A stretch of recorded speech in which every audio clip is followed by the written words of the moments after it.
Penultimate question, task 9 on the personal tax, AAT sample assessment number 1.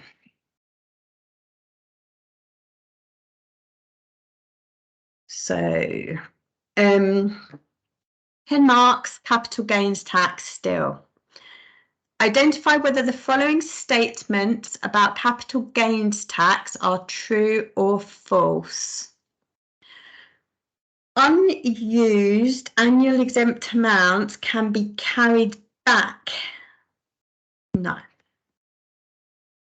Unused annual exempt amounts are lost.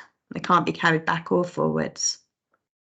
Connected persons can transfer unused annual exempt amounts between them. No. The only rules around connected persons are that their gain and loss stays with that individual, and that you have to use the market value instead of the cost. A taxpayer can only have one private residence at any one time. Yes.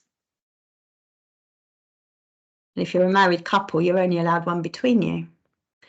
The annual exempt amount is deducted from chargeable gains before allowable losses brought forwards. Yes. Miss M's only income in 21-22 is 33,400 after personal allowances from her employment.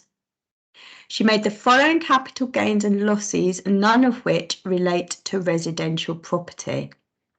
That's sort of significant because we might have the property relief if it was her principal private residence. So what we need to do here then is we add up all of the gains and subtract all of the allowable losses. So 17,400 plus 6,890 minus 3,450 minus 1,890 gives us a net gain for the year of 18,950.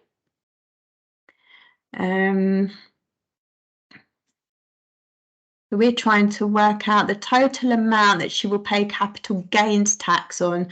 So I've just added it up and I had 18,950. I will then subtract the annual exempt amount. You might forget the figure. There it is, 12,300. So subtract that and we get a taxable gain of 6,650. The amount of capital gains tax payable, right, so this is where it interrelates with her income. So she's up to 33,400 already. We know that the basic rate tax band switches at 37,700. So if I do 37,700 minus 33,400, I get 4,300. Tax that bit at 10%.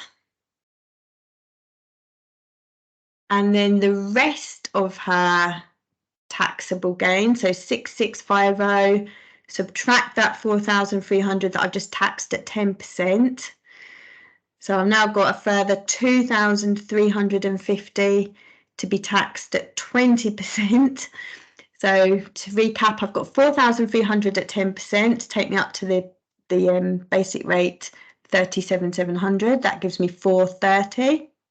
And then I've got a further 2,350 to be taxed at 20%, which gives me 470. And if I add those two numbers together, I get the answer 900. Dr. P had the following capital gains and losses in the last few years. The amount chargeable to capital gains tax for 21-22 is how much?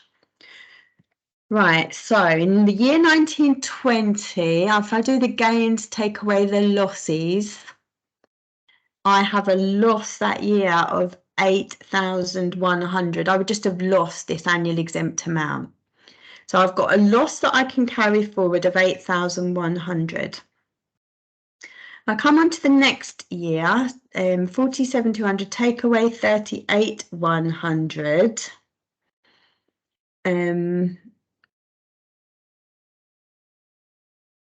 If I would then use my annual exempt amount. I haven't touched that loss that was brought forward, and I just lost out on some of my annual exempt amount because obviously I don't need it all. So I've still got my 8,100 loss. Then I come to the year 21-22. So if I do 44,000 take away 28,650, that gives me 15,350. If I then subtract the annual exempt amount, I'm left with 3,050. Remember, I had that 8,100 loss available, didn't I? So the amount chargeable, there are two questions here, yeah.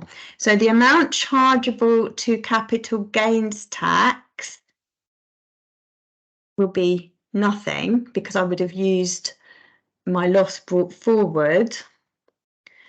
I had 8,100 of loss. I only needed to use 3,050. So I've still got 5,050 of loss to carry forward.